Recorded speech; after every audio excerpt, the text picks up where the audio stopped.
We have in our panel at the moment only two people. The third person is expected very soon. First is Dominiek Frees. He's a sales manager from Havwoods. Havwoods UK, and he's a sales manager for global sales manager or sales director, you can say. And then we have Simon Myatt. No, I'm just overseas. Oh, overseas, overseas. Yeah. No, the UK, you're gonna talk about it next. Yeah. Yes. And then we have Simon Myatt, who is also a sales manager. He's looking after London operations for Havwoods. Yeah, hi. So both of them are traveling a lot, or they were traveling a lot, I should say, especially Dominic. And Simon had been traveling within London a lot. So times have changed. Corona has changed a lot. Things have completely gone from bad to worse. So we have some interesting discussions here just to find out how we are going to, or we are already adjusting to the situation. So we have some interesting people on board already listening to this. So let me go to the first question to both of you actually, is that how much of your professional life has changed during this crisis, or is it still changing? Probably Dominic can start that. Okay, well, it's quite simple. So Jay, you know me, but since 1995, I travel 3 to 4 weeks per month. Yes, I know that. This is a lot. And so since March 15th, I've been imprisoned, like in home, you know. And so this is a completely different lifestyle. Instead of going to the airport and flying to wherever it was, it could be Southeast Asia, it could be Argentina. It was also a lot within Europe or in the Middle East. But now I'm just stuck in a home office in Brussels. Yeah. So my life has very much changed. But it doesn't mean that I'm not with less. I'm with more people in touch because of these things. So now I leave it up to Simon. I think his life is more interesting. Yes, Simon. Possibly. Well, yeah, has life changed? Yes, it has changed completely. Yeah, you're quite right. I normally spend most of my time in London. So I'm meeting and working with architects, interior designers predominantly in London. So every day I would get on the train, I would head into London, and actually today is a rare occasion when I've traveled back into the city again, and I'm in the showroom. You can see I'm in our showroom. But has life changed? Yes, it has completely. The reason being is because whereas I would spend most of my time in architects' practices working with interior designers, that obviously is no longer the case. So it's all by video, has all been by video and phone call, mostly from my dining room table at home, remembering that I've got 2 children at home that we're homeschooling as well. So we've turned into a kind of a school come office all in the same room. Yeah, it's different. It is different.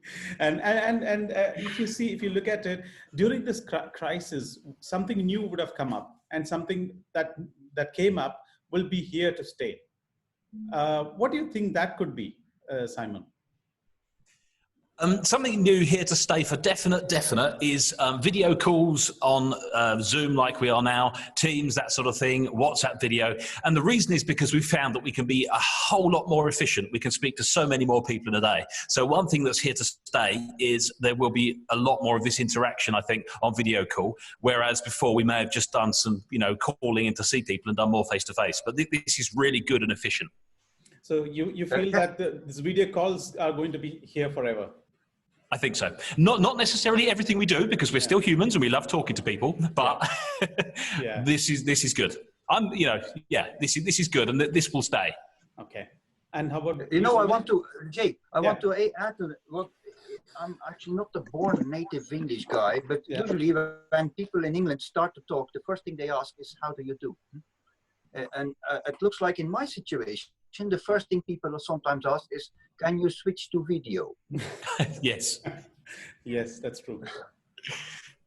Yeah, that's true. And some things will, they may come up and last for a while. Something new. What do you think those will be? Already, of course, the video is there. But apart from that, professionally, what do you think that will come up again? Something that is new, that is going to stay here for a more time. Tell me, you talk to me, Yeah, Jay? yeah. Yes. Look, I must admit, since all these lives, all that time that I travel, I have not really geared up my home office. Mm. And since this ended up a permanent type of a long-term type of condition, I have very much geared up my home office because I couldn't do what I wanted to do from out of a bedroom. I really changed my home office a lot, and I probably will leave it like that. It is not bothering anybody. Yes. Okay. And Simon? I think what we're going to see is, as I say, that because we're more efficient, although whereas I have been travelling into London every day for years and years, and now this is the third time in 10 weeks, which is rather exciting. Wow. What I think what we're going to find is that there's now going to be a blend. So whereas before the activities we were doing were mostly all of one type, if you like, I think we're now finding that we're going to be a lot more nimble and agile. We're able to do more. We're able to be more creative with the new things we've learned. So I certainly am not exactly intending to. It's not very easy working from home when you've got children there as well, as I'm sure lots on the call have got. So there's some things like what Dominik's got his wonderful facility there, his home office.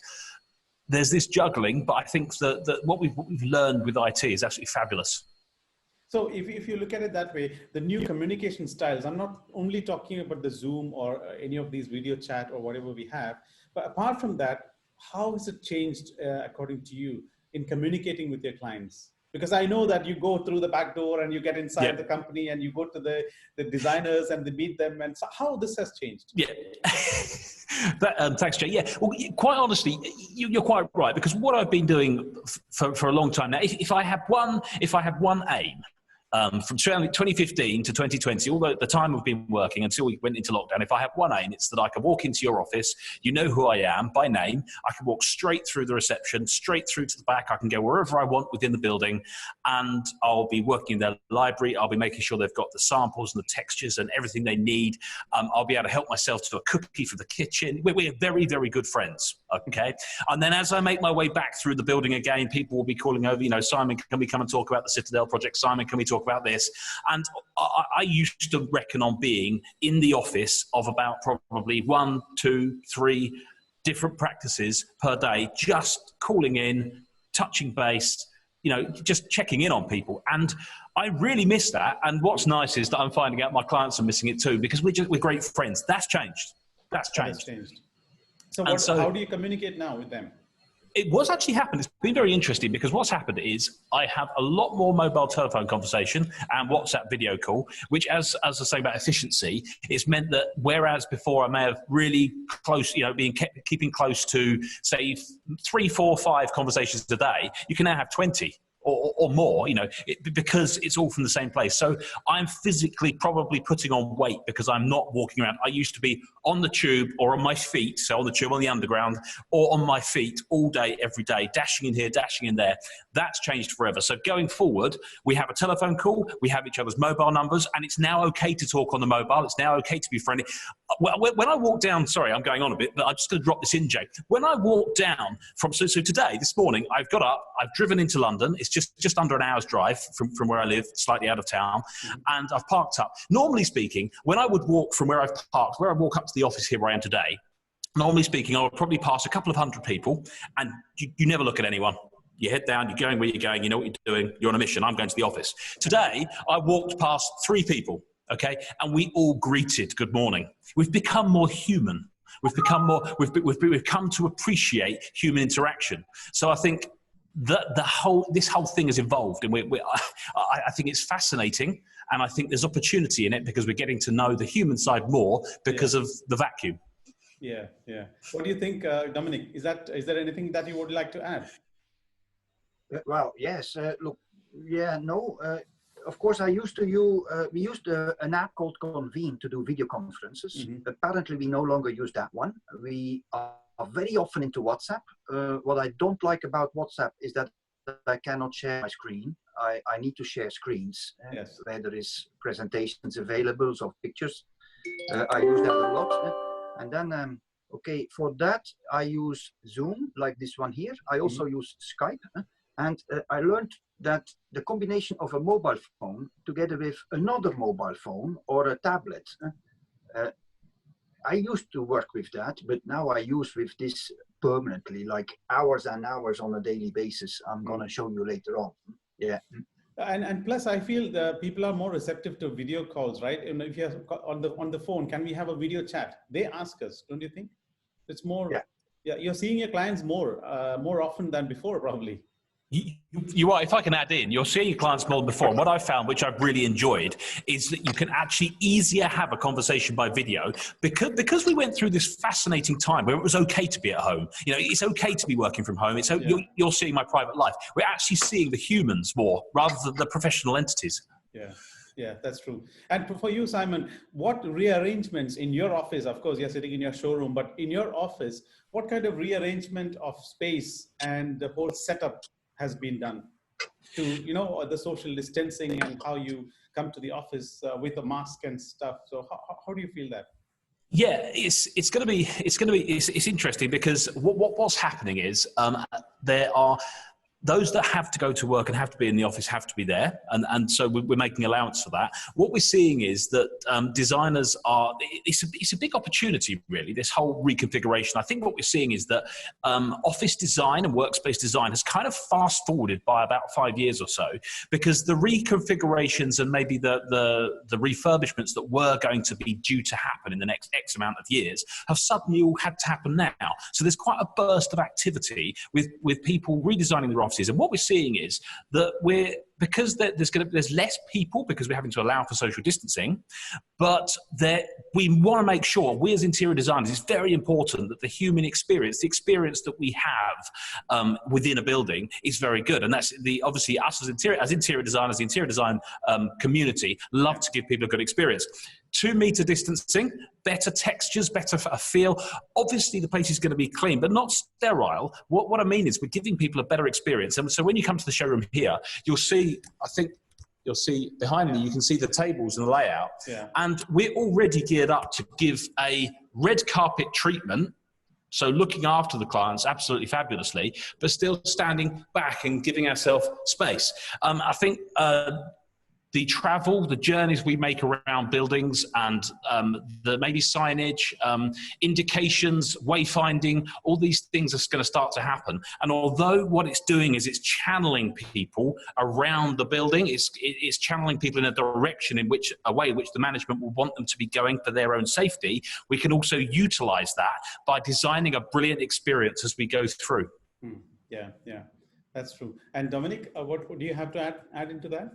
Well, in the past, I made a mistake when doing video calls, which I do since a long time, I think since 8 years or so, but I just showed my face. And this is quite boring to see the other face all the time. And so I started to gear myself up with what I call the so-called famous chopstick samples. So, you know, they are just by hand, all kind of chopstick samples. And then, I try also to have at hand bigger things to show, where sometimes it is with a video possible to show things in a little bit of a better way to explain structures and all that. And then of course I try, as I said, to add pictures in the video conference call and videos through sharing the screen and you know, like that kind of a way, showing on an iPad, you see this type of stuff. Yes, this is new, and I'm gonna use this even more efficiently in the future. So that's actually that's my next question for you. You know, how are people improving their home offices? And I don't think there is anybody else who can. You're the biggest exponent of that. How you have improved your home office? I think it'll be nice to show your home office. Yeah, I like. Yeah, of course. Yeah, let's say I move the camera a little bit. So of course I get hold of all the samples, huge amounts of samples in reach. So and there is many of them, and so this is the first thing. So I can quickly show things to people. Yeah. But of course the biggest change is actually not behind me. the biggest change is actually in front of me. Of course, I'm not a designer. I don't need a big table. And I have seen some pictures of very nice designers' home offices. But to make the light a little bit better, I had these typical type of things. Of course, there is quite a few screens, as you can see. There is 1, 2, 3, 4, 5 screens plus the iPhone. And then a very important tool for me is this little bit of a home office type of a studio. Where samples are available to show all kind of constructions or such things. So yes, I think, I forgot to say that, but I have an acoustic wall. Okay. Can we see that? Yeah, it's ugly. Actually, it's very ugly. You know, it's effective, though. Yeah, it's effective. Yeah. Yeah, but it's not pleasant for the mind. It's quite a boring thing to watch all the time, you see. But yeah. But okay, it makes the conversation easier and less loud, and I think you can maintain this longer.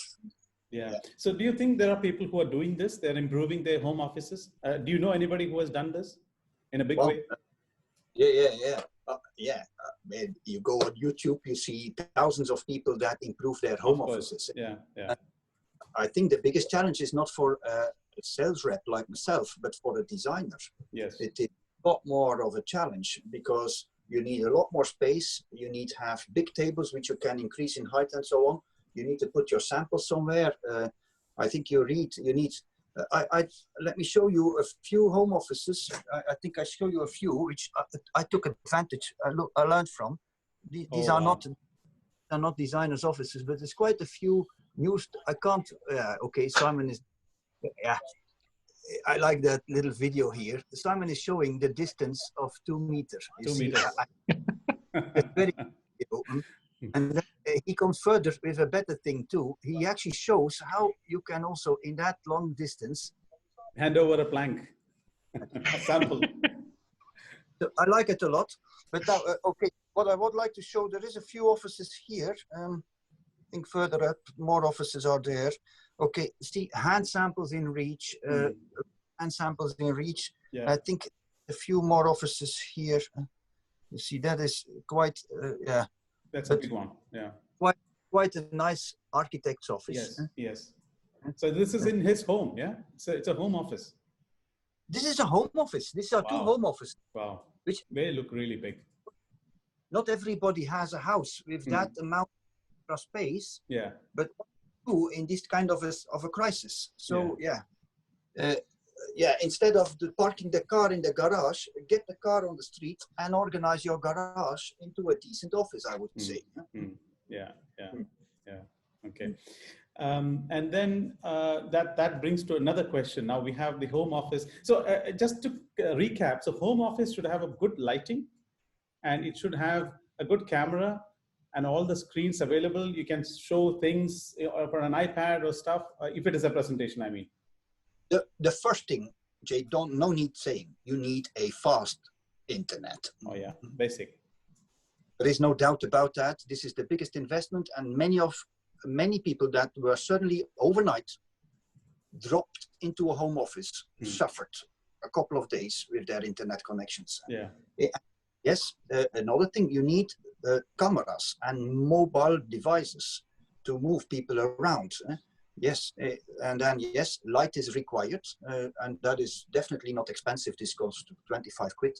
And then calling, really, this is irrelevant. But I would say this is, and then I also think, and that is for many people a big problem, you need to be isolated from the normal home life. You see, it is a tiring thing if of course, you get disrupted and distracted by all kind of stuff. Okay, now the next question in connection with that is how has the decision-making process changed? Simon probably will be eager to say that or reply to that, because I know he's suffering a little bit on that. Am I right? Certainly, definitely. It's a big challenge. It's been a really big challenge because, as I said earlier, that one of the key things for me has been to be able to go in, see people, meet with them in their own surroundings, take in the samples, and understand what their need, what their challenges are in the project they're working on, and actually understanding that. Without having the face-to-face, without having the person-to-person contact, it's really difficult to do that. And I think what people have found is that you can have, as we said, it's very good with video call, telephone calls, and all the kind of communications that we've been getting used to in the last few weeks. That gets you to a certain point, but you can't do the understanding of tactility, color, tone, texture you need, particularly with wood surfaces, but other finishes, it's very difficult to get. So the decision-making process has, I would say, slowed down. It's become challenging. What's very important from us, from my point of view, is to understand the client's needs, understand what they're trying to achieve in what they're doing. And then, of course, we send them out samples and so on. I know it's kind of going back a little bit, Jay, but if you don't mind, I was just going to say about the visits to the showroom and how showrooms and spaces are changing. One of the things that's been as things change going forward, because of this need for being able to see the product, being able to see good sized samples of the product, is these showrooms. Now, I'm looking forward to the showrooms being open again. At the moment, we're not yet open. It's not legal for us to open the showrooms yet for the public. But an interesting statistic is going to come to pass, I suppose, because it's going to come to light when we see how many people we can have in here.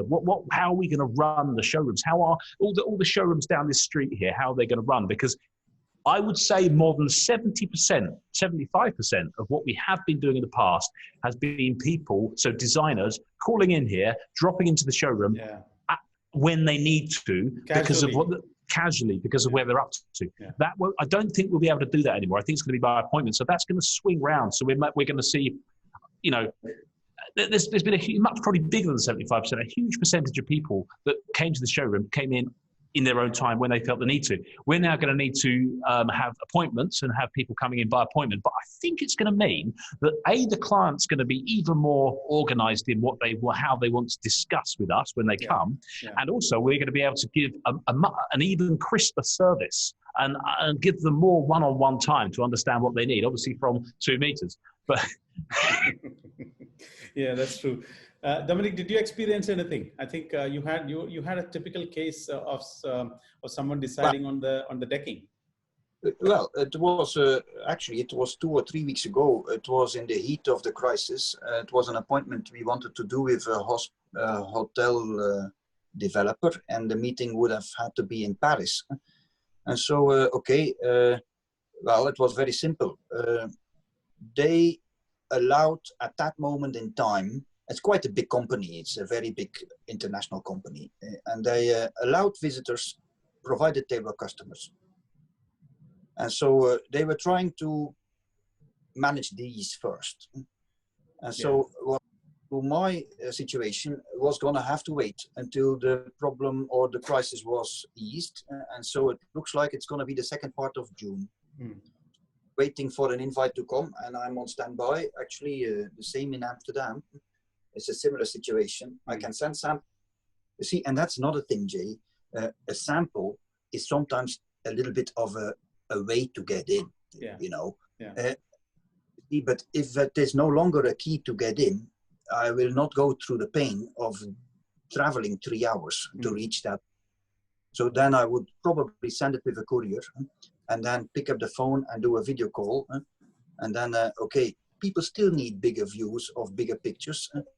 But yes, I had that particular case. There is no pictures allowed for the time being until the whole crisis is coming to an easing. So again, in a connection with these topics, how do you think you're going to rearrange the whole showroom? I remember Dominic talking about one particular showroom where they close for 1 hour and open after 1 hour after sanitizing or something like that. Could you explain that? How is it going to be in the future? This is what Sophie is going to do in our New York showroom.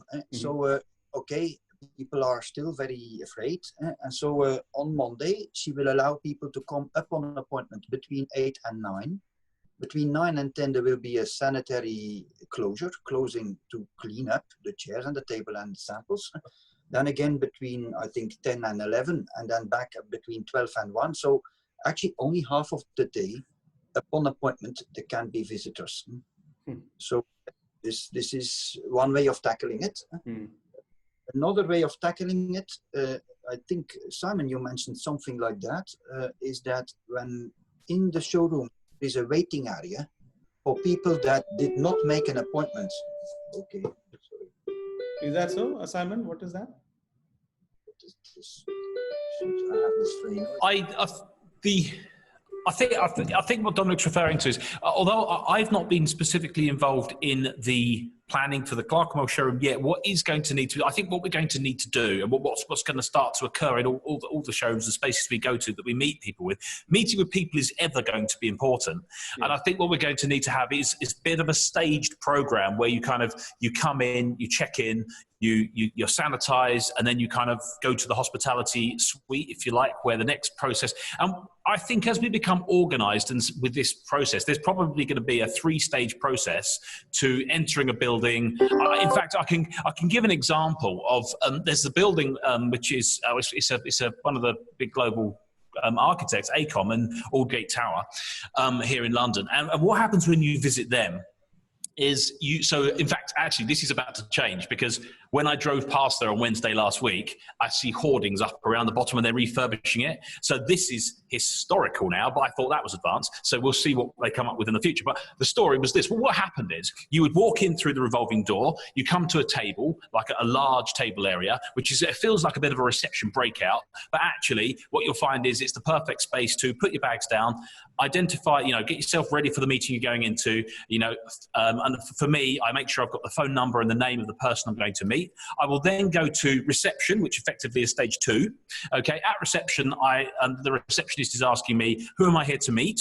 And what is it about? Have I got their mobile number? Do they know I'm coming?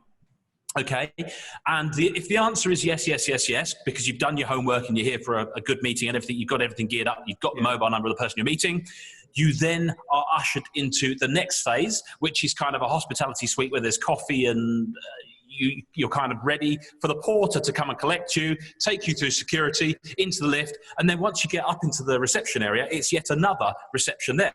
Now, if you've missed out one of those stages, if at reception you didn't have the mobile number of the person you're meeting, for example, or you weren't quite ready, you're ushered into, you're asked to go back to where some sofas are to sit down. And there's been plenty of times when I've gone rushing to AECOM because I've got some samples or something I need to do, and I didn't have my ducks in a row, so we say. I wasn't quite ready, and I find myself sitting back on the sofa until I am ready to go forward again. The point I'm making, Jay, is that I think if I start to organize my day, if we're all going to organize ourselves, and I think we're going to find that everyone's going to become more organized and more efficient. And when I say that, what I mean is we're going to have to go through a protocol of stages in everything we do in order to be able to meet with people.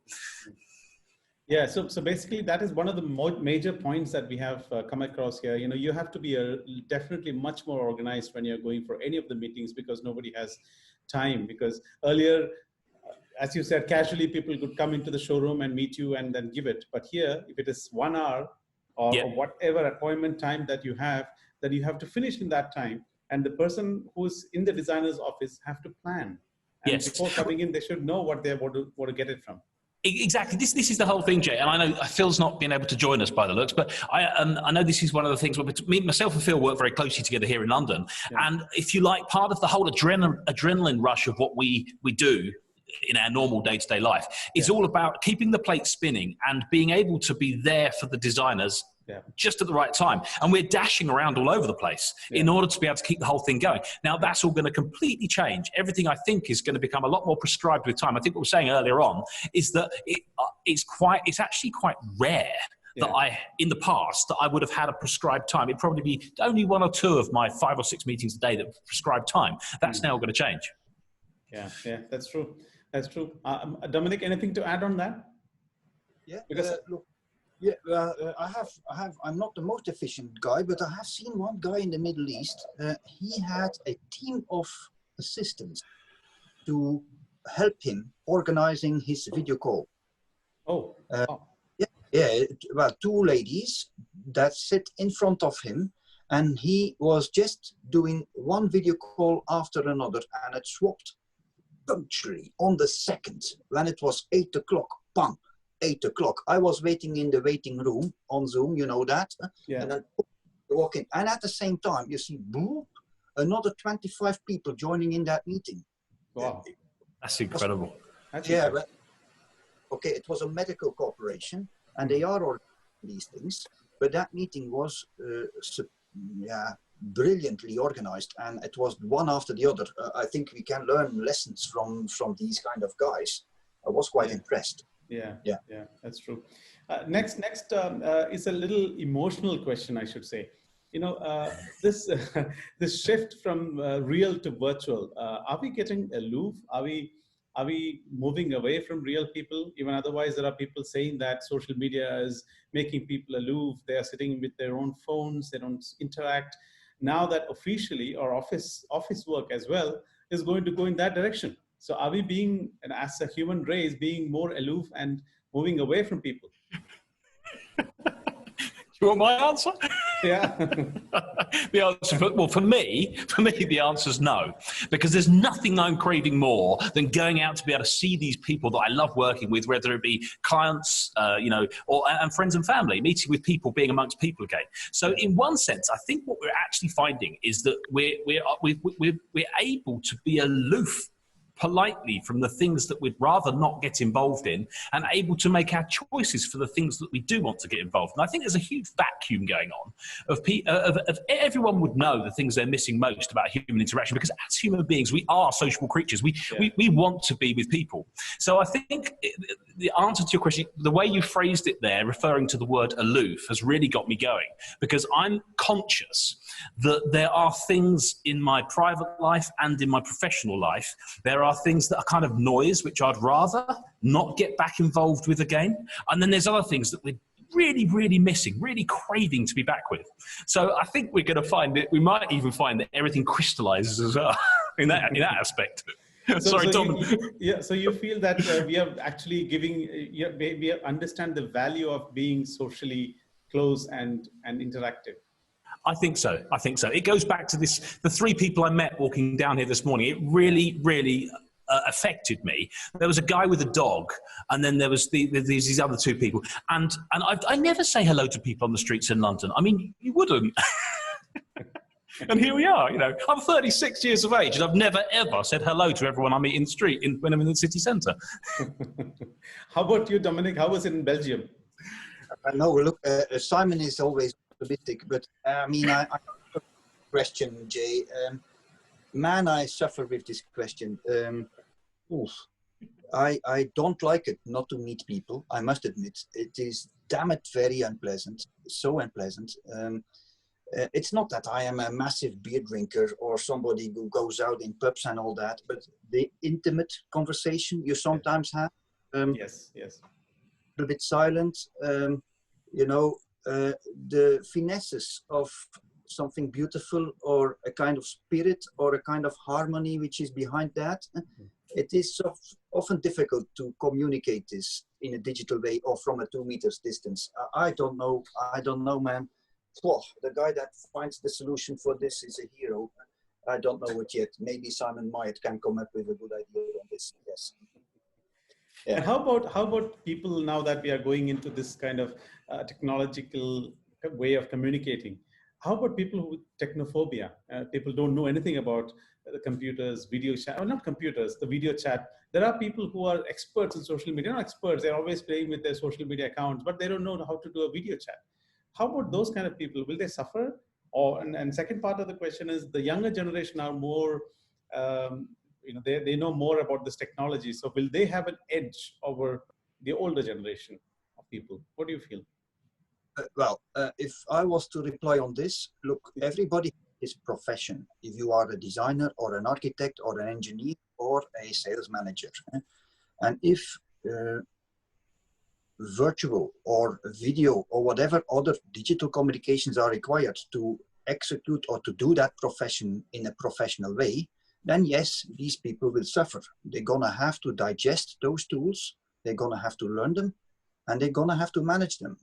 And then a second question about younger people, yes, they are often really skilled in all those things.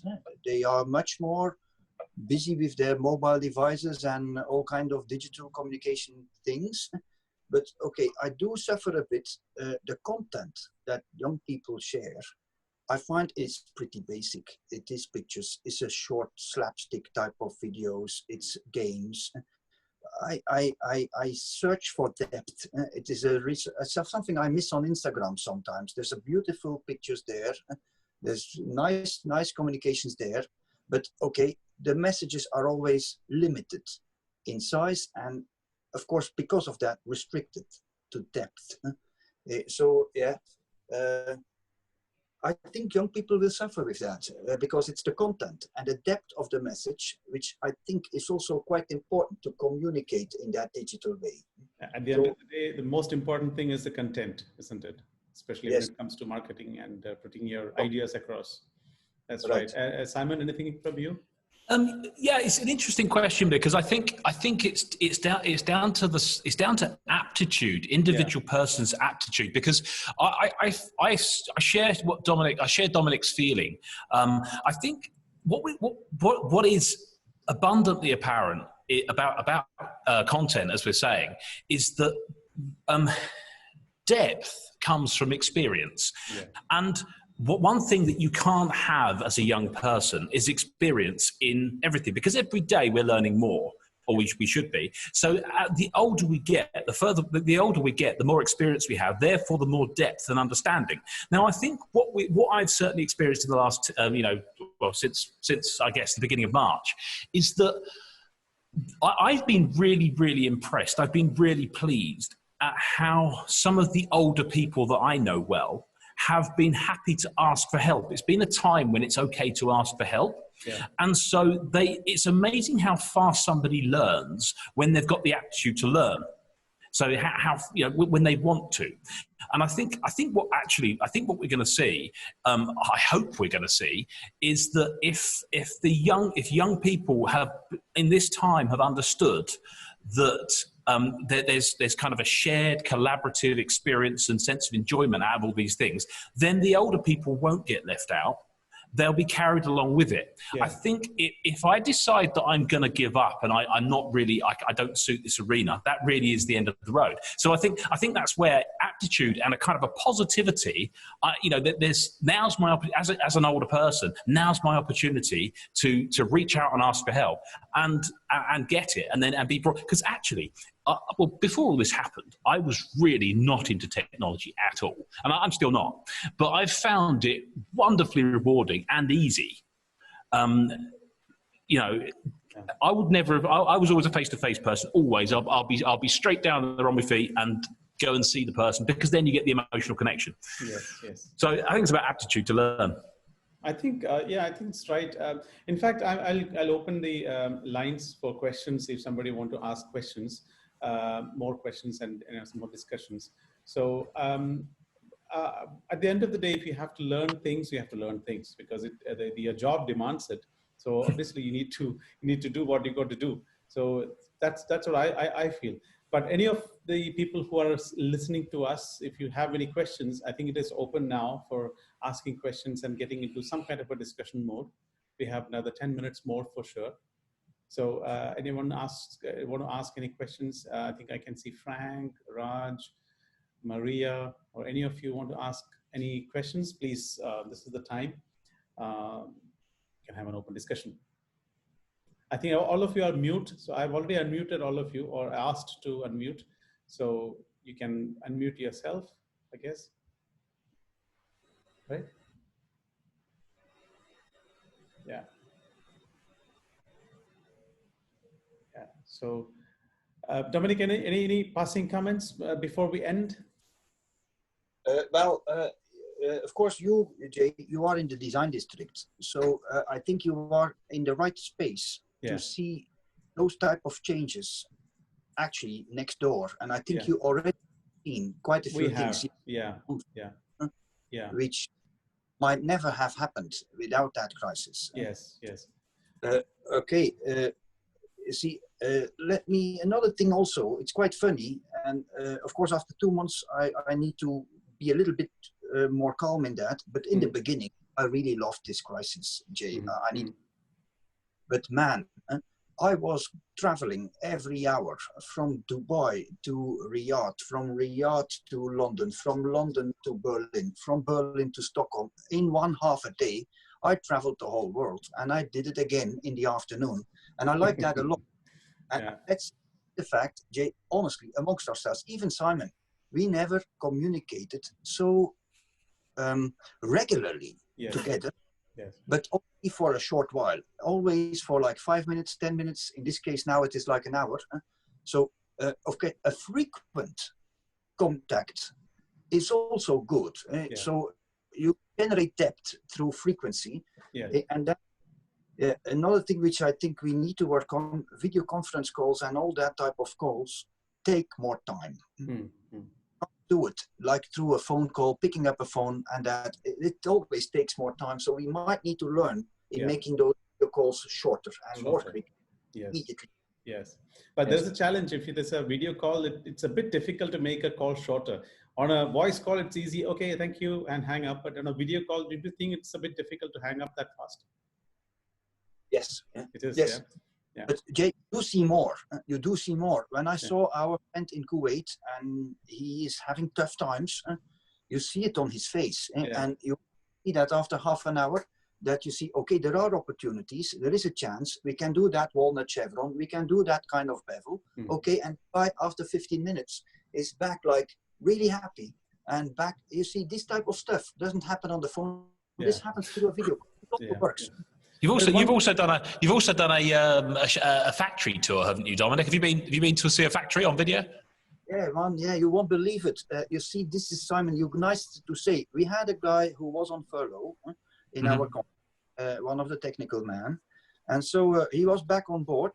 And at 9 o'clock on some silly Wednesday morning, I was in a video call, and I see my colleague together, of course, on the video in a digital conference call, walking through a mill where they were manufacturing wooden floors on the other side of Europe, really, with the owner of this mill showing his line through his phone and then going into the warehouse and all of that. And I find out there was not just Darren, there was also Yolanda, there was Paul, there was Vern, there was Ben, there was me. We were like 10 people doing a guided tour through this mill. And, you know, otherwise, this would never have happened. The whole team would have had to fly over, spend the night in a hotel, go to this mill another 3 or 4 hours driving, all that kind of stuff. Yes, I was amazed to meet up with my friend back in a mill on the other side of Europe for the first time after a couple of weeks of furlough. Wow. I mean, traveling may come down drastically, I guess. Look, Jay, if traveling is already, traveling can be a little bit tiring. I mean, you know, you guys start morning. So, you know, if you want to be part of the Middle East, you work on a Sunday and you leave Thursday afternoon. But you see, traveling today will probably become a very complicated matter with a lot of risk as well, because the problem will be that you might not want to get sick also. If you get sick, you have fever, you end up for 2 weeks somewhere, I don't know, somewhere in Warsaw, or maybe somewhere at the English-French border in a hotel. You know, you don't want to have that happening. Don't you? Yeah, true. There is a question which has come up from Maria. How do you deal with children at home, and how can you concentrate when you have to balance your family life? I mean, this is from the home office, obviously. I could throw my comments in. I found that as soon as we went into lockdown, I became painfully aware that our house is very open plan, and within 4 days we had 2 girls at home, one's 7 and one's 4. They're not used to having me at home, and it was all quite chaotic for a few days. And then I think certainly for me, I decided that we needed to establish a definite routine and to understand that there were zones of the house. So I work in the dining area, which has kind of become more like my study. We actually don't eat in there anymore. We eat in the kitchen on a sort of raised bar area. The lounge room is at the back of the house, and it is strictly for play and family. So if I'm in the dining area of the house, Dad's busy. If and if I'm in the kitchen, it's eating, and if I'm in the lounge, it's play. Now, I've had to be quite strict. I found it quite challenging, but I've been very strict with time. I get up as early as I dare, and I will go out for a walk in the morning. And I've found it because I'm very fortunate. I'm married. My wife's there to look after the children. And we kind of juggle when she's working and when I'm working because we're all at home together. So 4 people in the house. I'll go out and do my morning team meetings. So the meetings within the company on Zoom or on Teams. And I'll go out walking around the fields. We've got fields near to us. When I'm back, I'll be working. I stop for lunch and do the lunch with children. And then the key thing for me is headphones. Okay, if Dad's got his headphones in, he's working. Okay, so the headphones are in, and it means that I don't get so distracted, and also I can kind of zone away from it. What was quite entertaining was when we had some very nice weather, and I had a lady from Sharon Dennis came on, and she heard the children in the background, and she said, "Oh, you got children with you?" I said, "Oh, sorry, Sharon, yeah, about the noise." She said, "No, it's good. They sound happy." And all of a sudden, for me, it's okay to have noise in the background. So as long as I can keep my headphones in and I can concentrate, children are happy. But the key thing, 2 absolute vital things. I'm in big trouble if I don't do it. 3 o'clock on the dot, I stop regardless. And I go and talk to the children about their day and what they've been doing. And also the bedtime ritual of storytelling while we're doing teeth. And the deal is that if you've been good during the day, I'll be good when it's story time. Interesting. And yeah, I'm sure Dominic doesn't need all those things. You know, his children are grown up and. Whoa, AJ, my kids are grown up, but I can assure you, my son has a girlfriend. Well, tough times. She is 3 hours away, so there is no way to meet. Okay. And I'm a little bit lucky. My kids are at university, so they have to study. And in Europe or in Belgium, the exams are in June. So yeah, till these exams are there, I'm like saved. But all problem will start when the exams are over. Yeah. And I feel pity. I really feel pity for kids and for younger people. Really, I feel pity. Yeah, they suffer the most. Suffer the most. Right. What was just quickly going to add this, you're saying about children suffering the most. What was very enlightening to me was when our children came out of school and we were very worried about their education, the head teacher of our school said the most important thing for a 7-year-old and a 4-year-old is their mental health. Don't worry about what they're not learning. Look after their mental health, make sure they're happy and enjoying. And I'm pretty sure they've learned more this summer about nature as well as politics and all other things than they ever would in primary school. Yeah, that's interesting. Right, I think we have almost reached till the end. Thank you all participants and experts. So Any last comment from Simon? I think Dominic already did it. Oh, I'm good. This is very good. Thank you. Okay. So thank you, Dominic. And thank you, Fang, Raj, Maria, everybody else for joining in. So we may probably have one more like this in the future. We shall let you know. Yeah. All right. Okay. Thank you. Thank you. Thank you.